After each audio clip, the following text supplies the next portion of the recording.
Assalamualaikum, selamat datang ke Superchairs channel.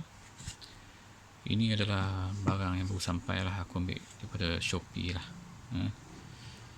Sekarang ni aku lepak hati lah saja, aku nak tengok kan. Kotak-kotak dia aku dah buang tadi. Tak tahu apa benda, rasa-rasa apa benda. Rasanya korang dah tahu dah kan, mesti dah tengok tajuk tu. Okay, jom kita tengok dalam ni. Okay, ini adalah gergaji cordless lah atau wireless. Ini enjin dia ni, enjin dia.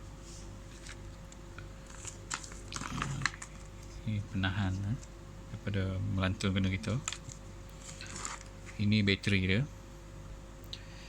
Kalau ikut description tu nak pakai bateri Makita pun boleh juga. Tak apalah, nantilah saya update lain lah. Ini manual dia ni, penting juga lah manual.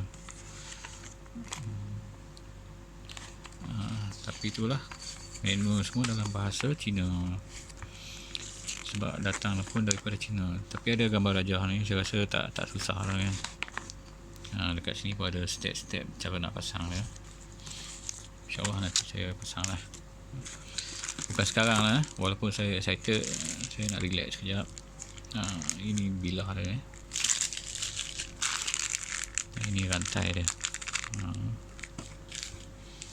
Kalau buka kotak dia, tengok memang bersepah lah kan. Ini power charger dia. Nampaknya kena cari ni lah, adapter kan, nak masuk kan. Kalau tak boleh cas, ni tu yang dia bagi. Berapa lah saya beli ni, dalam 289 masa jualan Shopee baru ni lah. Shopee 11 baru sampai, agak lambat lah, tapi tak ada lah, daripada Cina kan. 289 mahal juga kan. Tapi ada lagi mahal lah, elok lagi mahal. Nak beli murah sangat tu rasa was-was juga. Entah lah, mitos lah kan, kalau murah tu tak apa elok. Tak tahu lah betul ke tak. Ok lah, korang mesti tak sabar tengok aku demo nanti. So kalau ada kalau ada yang nak komen, boleh komen di bawah. Yang belum subscribe, bolehlah subscribe saya ni lah. Ok, sekian, terima kasih.